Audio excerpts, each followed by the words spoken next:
ਵਾਹਿਗੁਰੂ ਵਾਹਿਗੁਰੂ ਵਾਹਿਗੁਰੂ ਵਾਹਿਗੁਰੂ ਵਾਹਿਗੁਰੂ ਵਾਹਿਗੁਰੂ ਵਾਹਿਗੁਰੂ।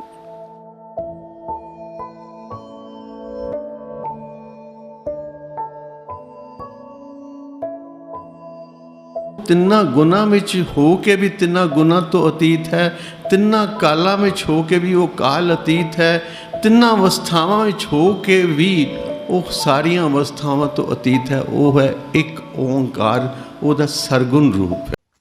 ਸਤਨਾਮ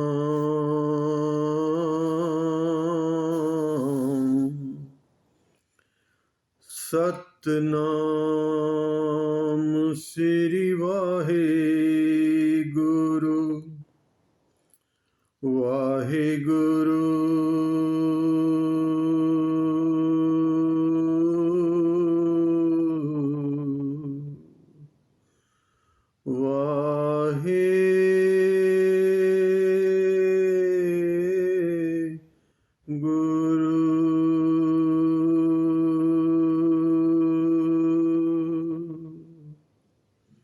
ਇੱਕ ਓੰਕਾਰ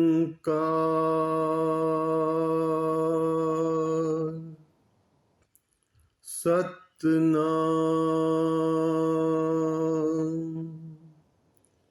ਕਰਤਾ ਪੁਰਖ ਨਿਰਭਉ ਨਿਰਵੈਰ ਅਕਾਲ ਮੂਰਤ ਅਜੂਨੀ ਸੈਭੰ ਗੁਰ ਪ੍ਰਸਾਦ। ਵਾਹਿਗੁਰੂ ਵਾਹਿਗੁਰੂ ਵਾਹਿਗੁਰੂ ਵਾਹਿਗੁਰੂ ਵਾਹਿਗੁਰੂ।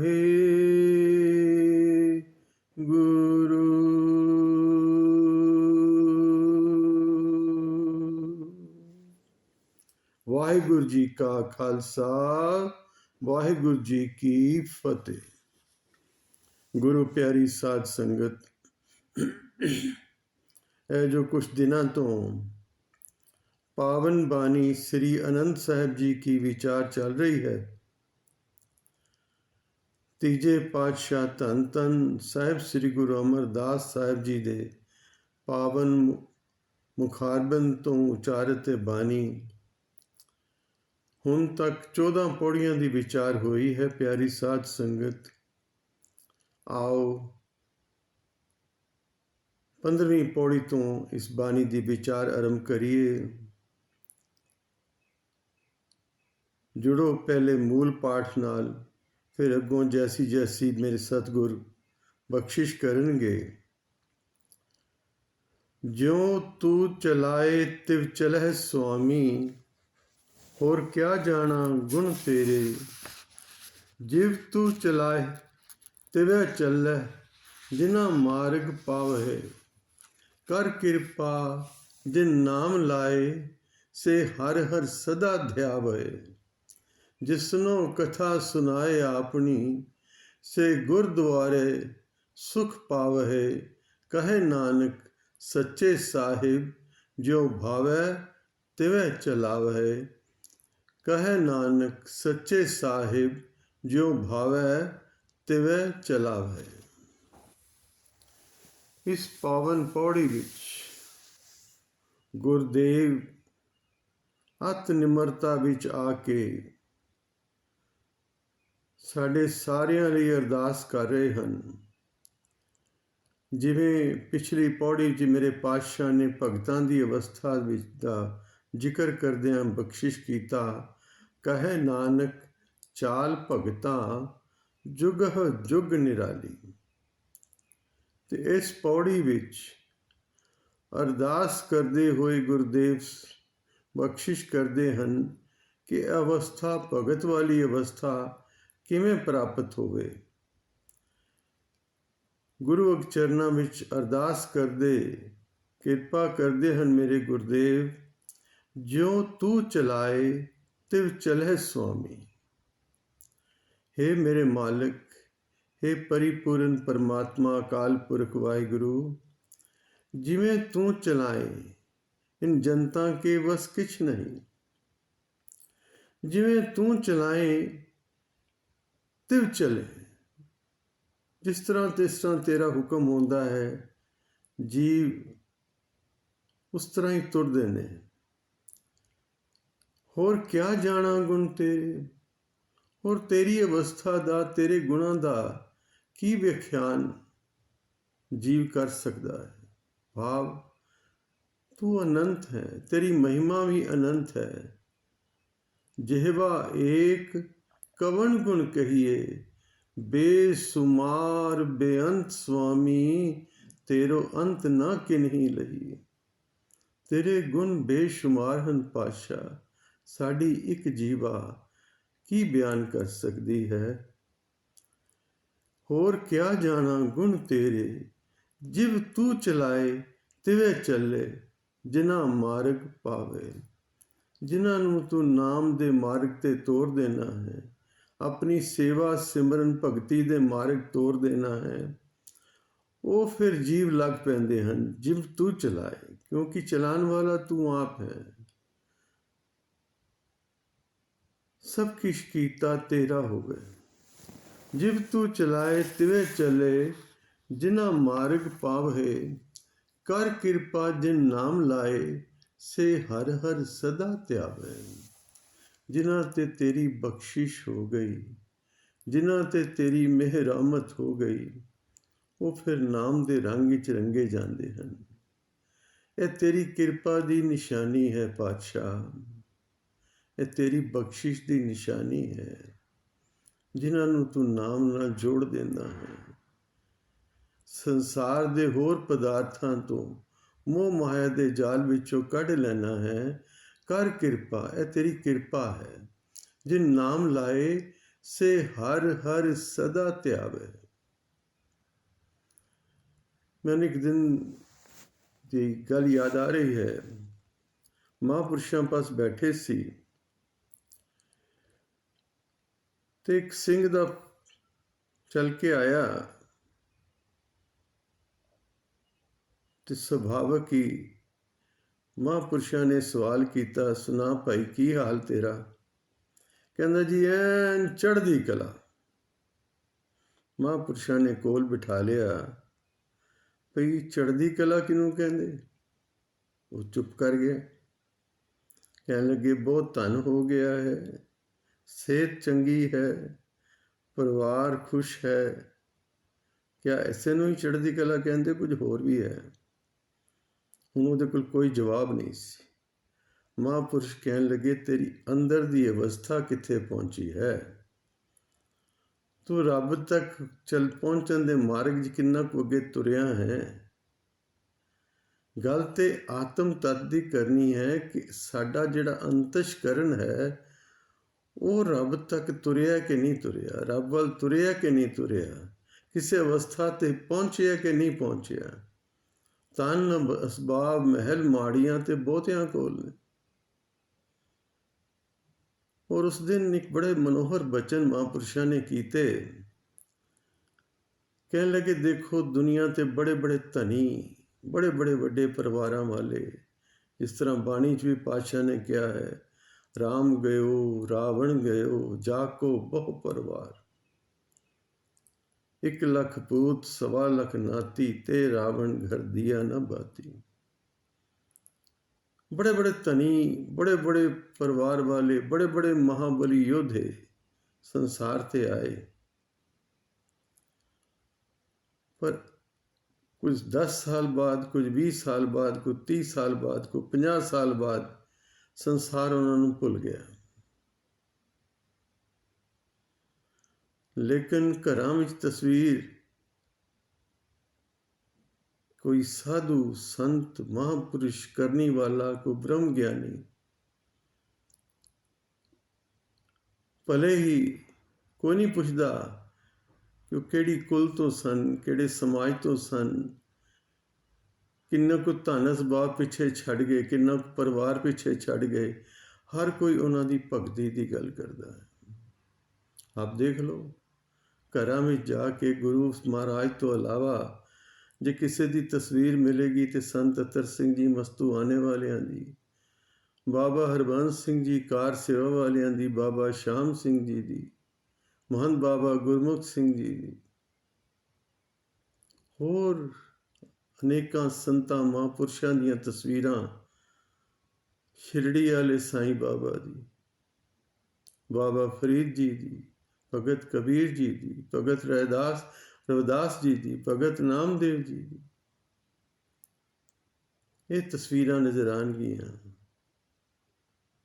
ਪਰ ਕਿਸੇ ਬਹੁਤ ਵੱਡੇ ਪਰਿਵਾਰ ਵਾਲੇ, ਕਿਸੇ ਬਹੁਤ ਅਮੀਰ ਵਿਅਕਤੀ ਦੀ ਤਸਵੀਰ ਉਹਦੇ ਆਪਣੇ ਨਿੱਜੀ ਪਰਿਵਾਰ ਵਿੱਚ ਤੇ ਭਾਵੇਂ ਤੁਹਾਨੂੰ ਮਿਲ ਜਾਏ, ਪਰ ਪਰਿਵਾਰ ਤੋਂ ਬਾਹਰ ਕਿਤੇ ਨਹੀਂ ਮਿਲੇਗੀ। ਪਿਆਰ ਨਾਲ ਆਖੋ ਸਤਿਨਾਮ। ਸੋ ਗੁਰਦੇਵ ਕਹਿੰਦੇ ਨੇ ਕਰ ਕਿਰਪਾ। ਉਹਦੀ ਕਿਰਪਾ ਦੀ ਵੱਡੀ ਨਿਸ਼ਾਨੀ ਇਹੀ ਹੈ ਕਿ ਨਾਮ ਨਾਲ ਜੋੜ ਲੈਂਦਾ ਹੈ। ਕਰ ਕਿਰਪਾ ਜੇ ਨਾਮ ਲਾਏ ਸੇ ਹਰ ਹਰ ਸਦਾ ਧਿਆਵੇ। ਫਿਰ ਉਹਨਾਂ ਨੂੰ ਸੋਝੀ ਆ ਜਾਂਦੀ ਹੈ ਕਿ ਹਾਂ, ਸੱਚੀ ਦੌਲਤ ਨਾਮ ਹੈ।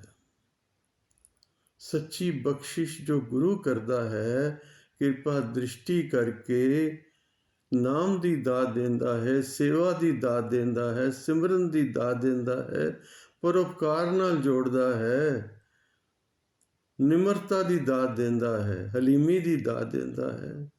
ਉਹ ਸੱਚੀ ਦਾਤ ਹੈ। ਇੱਕ ਸਾਖੀ ਯਾਦ ਆ ਰਹੀ ਹੈ, ਜਦੋਂ ਮੀਰੀ ਪੀਰੀ ਦੇ ਮਾਲਕ ਜਹਾਂਗੀਰ ਦੇ ਬੁਲਾਵੇ ਤੇ ਪਹਿਲਾਂ ਦਿੱਲੀ ਆਏ, ਫਿਰ ਜਹਾਂਗੀਰ ਉਹਨਾਂ ਨੂੰ ਨਾਲ ਲੈ ਕੇ ਆਗਰੇ ਆਇਆ ਤੇ ਜੰਗਲ ਵਿੱਚ ਸ਼ਿਕਾਰ ਕਰਨ ਨਿਕਲੇ।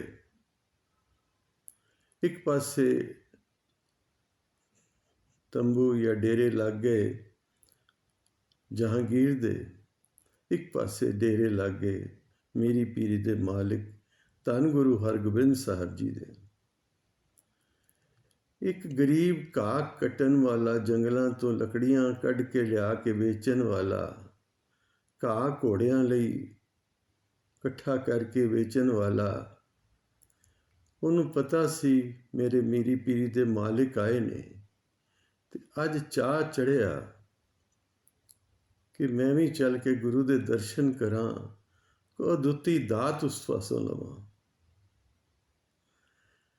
ਹੋਰ ਕੋਈ ਭੇਟਾ ਹੈ ਨਹੀਂ ਸੀ, ਸਿਰ ਤੇ ਘਾਹ ਦੀ ਪੰਡ ਚੁੱਕ ਲਈ ਵੀ ਚਲੋ ਗੁਰੂ ਦੇ ਘੋੜਿਆਂ ਲਈ ਘਾਹ ਹੀ ਸਹੀ, ਮੈਂ ਗਰੀਬ ਹੋਰ ਕੀ ਲਿਜਾ ਸਕਣਾ। ਇਹ 2-4 ਆਠਾਂ ਨੇ ਉਸ ਸਮੇਂ ਦੇ ਮੁਤਾਬਿਕ ਜੋ ਉਹਦੀ ਜੇਬ ਵਿੱਚ ਸਨ ਉਹਨੇ ਪਾ ਲਏ ਤੇ ਤੁਰਿਆ ਆਵੇ ਅੱਗੇ ਜਿੱਥੇ ਡੇਰੇ ਲੱਗੇ ਸਨ ਬਾਦਸ਼ਾਹ ਜਹਾਂਗੀਰ ਦੇ ਵੀ ਤੇ ਮੇਰੇ ਸਾਹਿਬ ਦੇ, ਸਾਹਿਬ ਸ੍ਰੀ ਗੁਰੂ ਹਰਗੋਬਿੰਦ ਸਾਹਿਬ ਜੀ ਦੇ। ਪਹੁੰਚਿਆ ਉੱਥੇ ਤੇ ਸਿਪਾਹੀਆਂ ਨੂੰ ਪੁੱਛਦਾ, ਮੈਂ ਸੱਚੇ ਪਾਤਸ਼ਾਹ ਦੇ ਦਰਸ਼ਨ ਕਰਨੇ ਨੇ। ਸਿਪਾਹੀਆਂ ਨੂੰ ਤਰਸ ਆ ਗਿਆ। ਉਹਨਾਂ ਨੇ ਜਹਾਂਗੀਰ ਦੇ ਡੇਰੇ ਵੱਲ ਇਸ਼ਾਰਾ ਕੀਤਾ ਵੀ ਇੱਧਰ ਹੀ ਬਾਦਸ਼ਾਹ ਦਾ ਡੇਰਾ।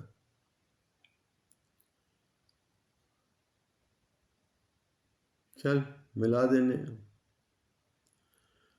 ਗਿਆ ਜਹਾਂਗੀਰ ਦੇ ਅੱਗੇ ਜਾ ਕੇ ਇਹਨੇ ਘਾਹ ਦੀ ਪੰਡ ਰੱਖੀ, ਜੋ ਦੀਵਾਨੀ ਚਵਾਨੀ ਅੱਠਾਂ ਨੇ ਉਹਦੇ ਪਾਸ ਸਨ। ਜਹਾਂਗੀਰ ਦੇ ਅੱਗੇ ਮੱਥਾ ਟੇਕਿਆ, ਨਮਸਕਾਰ ਕੀਤੀ ਤੇ ਬਾਦਸ਼ਾਹ ਜਹਾਂਗੀਰ ਨੇ ਪੁੱਛ ਲਿਆ, ਹਾਂ ਭਾਈ ਕਿਵੇਂ ਆਇਆ ਹੈ? ਕਹਿੰਦਾ ਬਖਸ਼ਿਸ਼ ਚਾਹੀਦੀ ਹੈ। ਕਹਿੰਦਾ ਮੰਗ ਕੀ ਮੰਗਦਾ ਹੈ? ਕਹਿੰਦੇ ਬਸ ਇਸ ਲੋਕ ਵਿੱਚ ਵੀ ਮੁਕਤੀ ਤੇ ਉਸ ਪਰਲੋਕ ਵਿੱਚ ਵੀ ਮੁਕਤੀ। ਬਾਦਸ਼ਾਹ ਜਹਾਂਗੀਰ ਸੋਚੀ ਪੈ ਗਿਆ, ਕਹਿਣ ਲੱਗਾ, ਦੇਖ ਭਾਈ ਮੈਂ ਹਾਂ ਵਕਤ ਦਾ ਬਾਦਸ਼ਾਹ, ਤੂੰ ਪਿਆਰ ਸ਼ਰਧਾ ਨਾਲ ਆਇਆ ਹੈ, ਇਸ ਲੋਕ ਦੀ ਕੋਈ ਚੀਜ਼ ਚਾਹੀਦੀ ਹੈ ਤੇ ਮੰਗ ਲੈ। ਕੋਈ ਪਿੰਡ ਜਗੀਰ ਚਾਹੀਦੀ ਆ, ਕੋਈ ਧਨ ਅਸਬਾਬ ਚਾਹੀਦਾ ਈ, ਕੋਈ ਘੋੜੇ ਹਾਥੀ ਚਾਹੀਦੇ ਨਹੀਂ ਤੇ ਮੰਗ ਲੈ, ਕੋਈ ਜੇਵਰਾਤ ਚਾਹੀਦੇ ਨੇ ਤੇ ਮੰਗ ਲੈ। ਪਰ ਜੇ ਕਵੇਂ ਪਰਲੋਕ ਤੇ ਪਰਲੋਕ ਦਾ ਤੇ ਮੈਨੂੰ ਆਪ ਨਹੀਂ ਪਤਾ। ਉਹ ਕਾਹੀ ਗਰੀਬ ਕਹਿਣ ਲੱਗਾ, ਤੁਸੀਂ ਸੱਚੇ ਪਾਤਸ਼ਾਹ ਨਹੀਂ? ਕਹਿੰਦਾ, ਭਾਈ ਮੈਂ ਜਹਾਂਗੀਰ ਹਾਂ, ਤੂੰ ਜਿਹਨੂੰ ਲੱਭਦਾ ਹੈ ਉਹਦਾ ਡੇਰਾ ਉਸ ਸਾਹਮਣੇ। ਇਹਨੇ ਬੇਖੌਫ ਘਾਹ ਦੀ ਭੰਡ ਵੀ ਵਾਪਸ ਸਿਰ 'ਤੇ ਚੁੱਕ ਲਈ ਤੇ ਬਾਦਸ਼ਾਹ ਦੇ ਅੱਗੇ ਜਿਹੜੀ ਚਵਾਨੀ ਠਾਣੀ ਰੱਖੀ ਸੀ ਉਹ ਵੀ ਚੁੱਕ ਲਈ। ਜਹਾਂਗੀਰ ਬੜਾ ਹੈਰਾਨ ਹੋਇਆ, ਕਹਿੰਦਾ ਹੁਣ ਇੰਨੀ ਮੇਰੀ ਹੱਦ ਤੱਕ ਨਾ ਕਰ, ਇਹ ਮਾਇਆ ਤੂੰ ਮੱਥਾ ਟੇਕ ਦਿੱਤੀ ਹੈ, ਰੱਖੀ ਰਹਿਣ ਦੇ, ਤੂੰ ਹੋਰ ਕੁਝ ਮੰਗ ਲੈ ਦੇ ਬਦਲੇ। ਕਹਿੰਦਾ ਨਹੀਂ, ਇਹ ਮੇਰੀ ਮਿਹਨਤ ਦੀ ਕਮਾਈ ਹੈ, ਸੱਚਾ ਪਾਤਸ਼ਾਹ ਵਾਸਤੇ ਲੈ ਕੇ ਆਇਆ ਮੈਂ। ਘਾਹ ਦੀ ਪੰਡ ਚੁੱਕ ਕੇ ਦੌੜ ਕੇ ਮੇਰੇ ਮਾਲਕ ਸ਼ਹਿਨਸ਼ਾਹਾਂ ਦੇ ਸ਼ਹਿਨਸ਼ਾਹ, ਮੇਰੀ ਪੀਰੀ ਦੇ ਮਾਲਕ ਧੰਨ ਗੁਰੂ ਹਰਗੋਬਿੰਦ ਸਾਹਿਬ ਜੀ ਦੇ ਡੇਰੇ ਵੱਲ ਆ ਗਿਆ। ਜਹਾਂਗੀਰ ਵੀ ਮਗਰੇ ਮਗਰ ਕਹਿੰਦਾ, ਦੇਖਾਂ ਤੇ ਸਹੀ ਕੀ ਮੰਗਦਾ ਹੈ। ਉਹਨੇ ਜਾ ਕੇ ਘਾਹ ਦੀ ਪੰਡ ਮੇਰੇ ਪਾਤਸ਼ਾਹ ਦੇ ਅੱਗੇ ਰੱਖੀ। ਉਦੋਂ ਸਿੱਕੇ ਸਨ ਮਾਇਆ ਦੇ, ਉਹ ਵੀ ਅੱਗੇ ਰੱਖੇ ਤੇ ਬੜੇ ਅਦਬ ਸਤਿਕਾਰ ਨਾਲ ਸਿਰ ਨਵਾ ਕੇ ਮੱਥਾ ਟੇਕਿਆ। ਅੱਖਾਂ ਵਿੱਚੋਂ ਜਲ ਰੁਕਦਾ ਹੀ ਨਹੀਂ ਹੈ। ਮੇਰੇ ਪਾਤਸ਼ਾਹ ਬੜੇ ਪ੍ਰਸੰਨ ਹੋਏ ਇਹਦੀ ਸ਼ਰਧਾ ਦੇਖ ਕੇ। ਘਟ ਘਟ ਕੇ ਅੰਤਰ ਕੀ ਜਾਨਤ, ਭਲੇ ਬੁਰੇ ਕੀ ਪੀਰ ਪਛਾਨਤ। ਇਹਦੀ ਸ਼ਰਧਾ ਭਾਵਨੀ ਦੇਖ ਕੇ ਮੇਰੇ ਮਾਲਕ ਬੜੇ ਪ੍ਰਸੰਨ ਹੋਏ। ਕਹਿਣ ਲੱਗੇ, ਆਪ ਹੀ ਗੁਰਸਿੱਖਾ ਮੰਗ ਕੀ ਮੰਗਦਾ? ਕਹਿੰਦਾ, ਪਾਤਸ਼ਾਹ ਲੋਕ ਵੀ ਸਵਾਰ ਦਿਓ ਤੇ ਪਰਲੋਕ ਵੀ ਸਵਾਰ ਦਿਓ। ਗੁਰੂ ਪਾਤਸ਼ਾਹ ਬੜੇ ਰੰਗ 'ਚ ਰੰਗੇ ਹੋਏ ਬਖਸ਼ਿਸ਼ ਕੀਤੀ, ਨਿਹਾਲ ਨਿਹਾਲ ਨਿਹਾਲ। ਜਾ ਗੁਰਸਿੱਖਾ, ਤੇਰਾ ਲੋਕ ਵੀ ਸਵਾਰਿਆ ਤੇ ਤੇਰਾ ਪਰਲੋਕ ਵੀ ਸਵਾਰਿਆ। ਬਾਦਸ਼ਾਹ ਜਹਾਂਗੀਰ ਮਗਰ ਦੌੜਿਆ ਆਇਆ। ਕਹਿੰਦਾ, ਪਾਤਸ਼ਾਹ ਇੰਨੀ ਸਸਤੀ, ਪਰਲੋਕ ਦੀਆਂ ਬਖਸ਼ਿਸ਼ਾਂ ਇੰਨੀਆਂ ਸਸਤੀਆਂ? ਪਾਤਸ਼ਾਹ ਹੱਸ ਕੇ ਬੋਲੇ, ਜਹਾਂਗੀਰ ਇਹ ਪ੍ਰੇਮ ਦੇ ਸਿੱਟੇ ਪਰਮਾਤਮਾ ਮਿਲਦਾ। ਇਹਨੇ ਆਪਣਾ ਧਨ ਨਹੀਂ ਰੱਖਿਆ, ਆਪਣਾ ਸਰਬਸ ਗੁਰੂ ਦੇ ਅੱਗੇ ਰੱਖ ਦਿੱਤਾ ਹੈ। ਗੁਰੂ ਨਿਹਾਲ ਹੋਇਆ ਹੈ। ਜਹਾਂਗੀਰ ਕਹਿਣ ਲੱਗਾ, ਪਾਤਸ਼ਾਹ ਪਰ ਸਕੀਮਤ ਤੇ ਬਹੁਤ ਥੋੜੀ ਲਈ ਜੇ।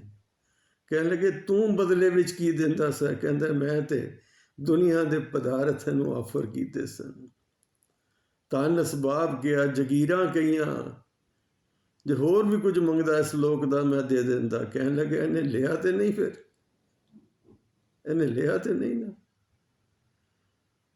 ਕਿਉਂਕਿ ਇਹ ਸੱਚੀ ਦੌਲਤ ਲੱਭਦਾ ਸੀ, ਇਹ ਸੱਚੇ ਦਾ ਵਪਾਰੀ ਸੀ, ਇਹ ਸੱਚ ਦਾ ਵਪਾਰੀ ਸੀ।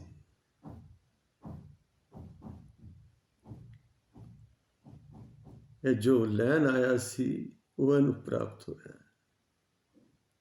ਸੱਚ ਦਾ ਵਪਾਰ।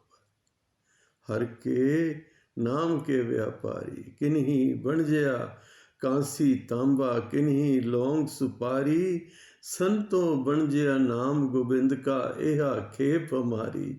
ਹਰ ਕੇ ਨਾਮ ਕੇ ਵਿਆਪਾਰੀ, ਹਰੀ ਨਾਮ ਦਾ ਵਪਾਰੀ ਸੀ। ਬਈ ਇਹਨੂੰ ਮਿਲ ਗਿਆ। ਤੂੰ ਤੂੰ ਕਰਤਾ ਤੂ ਹੁਆ, ਮੁਝ ਮੇਂ ਰਹਾ ਨਾ ਹੂੰ, ਜਬ ਆਪਾ ਪਰ ਕਾ ਮਿਟ ਗਿਆ, ਜਤ ਦੇਖੋ ਤਤ ਤੂੰ। ਕਬੀਰ ਤੂੰ ਤੂੰ ਕਰਤਾ ਤੂੰ। ਇਹਨੇ ਆਪਣਾ ਸਰਬਸ ਗੁਰੂ ਨੂੰ ਦੇ ਦਿੱਤਾ ਤੇ ਇਹ ਹੁਣ ਮੁਕਤੀ ਦਾ ਅਧਿਕਾਰੀ ਹੈ। ਇਹ ਮੁਕਤੀ ਦਾ ਅਧਿਕਾਰੀ। ਪਿਆਰੀ ਸਾਧ ਸੰਗਤ, ਜਿਸ ਨੂੰ ਕਥਾ ਸੁਣਾਏ ਆਪਣੀ, ਸੇ ਗੁਰਦੁਆਰੇ ਸੁਖ ਪਾਵੇ। ਜਿਨ੍ਹਾਂ ਨੂੰ ਆਪਣੀ ਕਥਾ ਭਾਵ ਆਪਣੇ ਦੀਦਾਰ ਦਾ ਰਸ ਲਗਾ ਦਿੰਦਾ, ਇੱਕ ਝਲਕ ਦਿਖਾ ਦਿੰਦਾ ਆਪਣੇ ਦੀਦਾਰ ਦੀ, ਉਸ ਦੀ ਕਥਾ ਇਹੀ ਹੈ ਕਿ ਉਸ ਦੇ ਜਾਣਕਾਰੀ, ਉਸ ਦੇ ਦੀਦਾਰ ਦੀ ਇੱਕ ਝਲਕ ਮਿਲ ਜਾਏ ਤੇ ਦੀਦਾਰ ਦੀ ਪਿਆਸ ਹੁਣ ਅੱਖਾਂ ਵਿੱਚੋਂ ਮਿਟਦੀ ਨਹੀਂ ਹੈ। ਉਹ ਫਿਰ ਉਹ ਕਥਾ ਹੈ ਜਿਸ ਨੂੰ ਕਥਾ ਸੁਣਾਏ ਆਪਣੀ, ਸੇ ਗੁਰਦੁਆਰੇ ਸੁਖ ਪਾਵੇ। ਉਹ ਫਿਰ ਗੁਰੂ ਦੁਆਰਾ, ਗੁਰੂ ਚਰਨਾਂ ਵਿੱਚ ਜੁੜ ਕੇ ਫਿਰ ਉਹ ਸੁਖ ਪਾਉਂਦੇ ਹਨ, ਉਹ ਸੱਚਾ ਸੁਖ ਪਾਉਂਦੇ ਹਨ, ਉਹ ਆਨੰਦ ਲੈਂਦੇ ਹਨ, ਉਹੀ ਫਿਰ ਭਗਤ ਸਦੀਂਦੇ ਹਨ। ਕਹੇ ਨਾਨਕ ਸੱਚੇ ਸਾਹਿਬ, ਜੋ ਭਾਵੈ ਤਿਵੇਂ ਚਲਾਵੇ।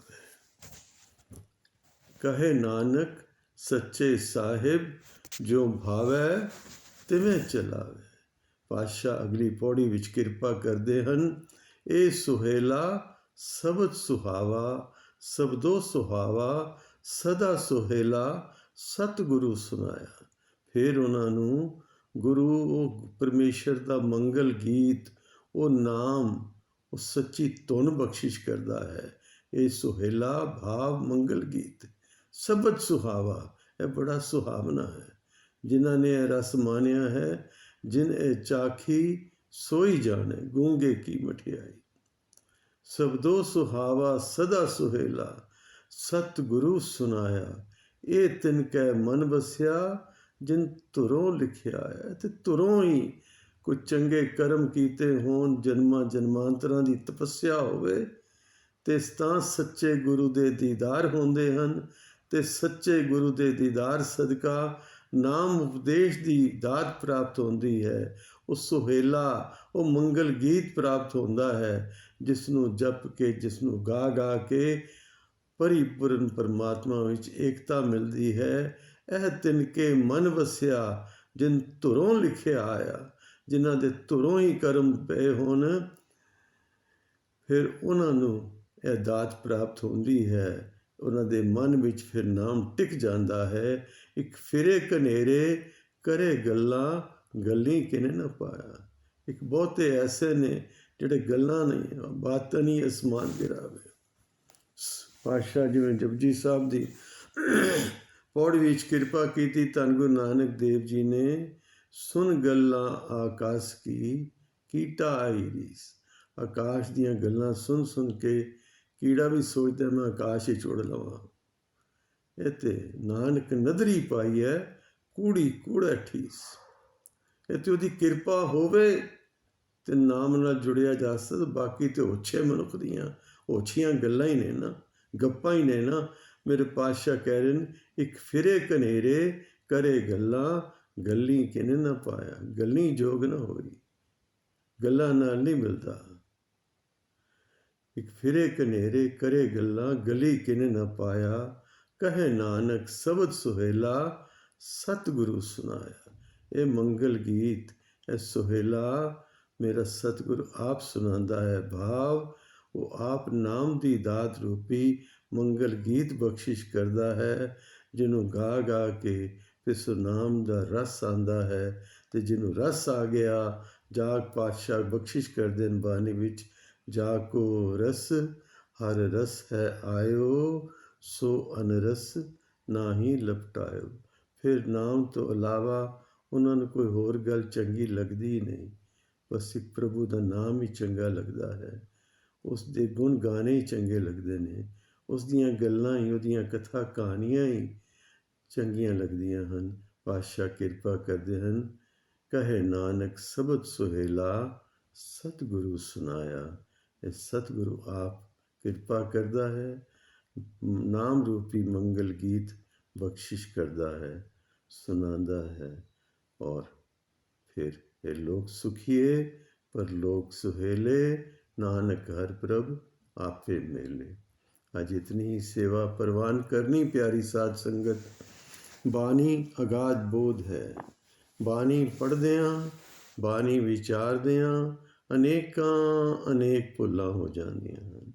ਆਪ ਸੰਗਤ ਰੂਪ ਹੋ, ਗੁਰੂ ਰੂਪ ਹੋ, ਭੁੱਲਾਂ ਬਖਸ਼ ਦੇਣੀਆਂ। ਸਤਿਗੁਰ ਪਾਤਸ਼ਾਹ ਰਹਿਮਤ ਕਰਨ। ਬਾਣੀ ਦੀ ਸੋਝੀ, ਬਾਣੀ ਦਾ ਗਿਆਨ, ਬਾਣੀ ਦਾ ਪ੍ਰਕਾਸ਼ ਪੜ੍ਹਦਿਆਂ ਸੁਣਦਿਆਂ ਦੇ ਹਿਰਦਿਆਂ ਵਿੱਚ ਕਰ ਦੇਣ। ਬਾਣੀ ਦੇ ਭਾਵ ਪੜ੍ਹਦਿਆਂ ਸੁਣਦਿਆਂ ਦੇ ਹਿਰਦਿਆਂ ਵਿੱਚ ਵਸਾ ਦੇਣ। ਵਾਹਿਗੁਰੂ ਜੀ ਕਾ ਖਾਲਸਾ, ਵਾਹਿਗੁਰੂ ਜੀ ਕੀ ਫਤਿਹ।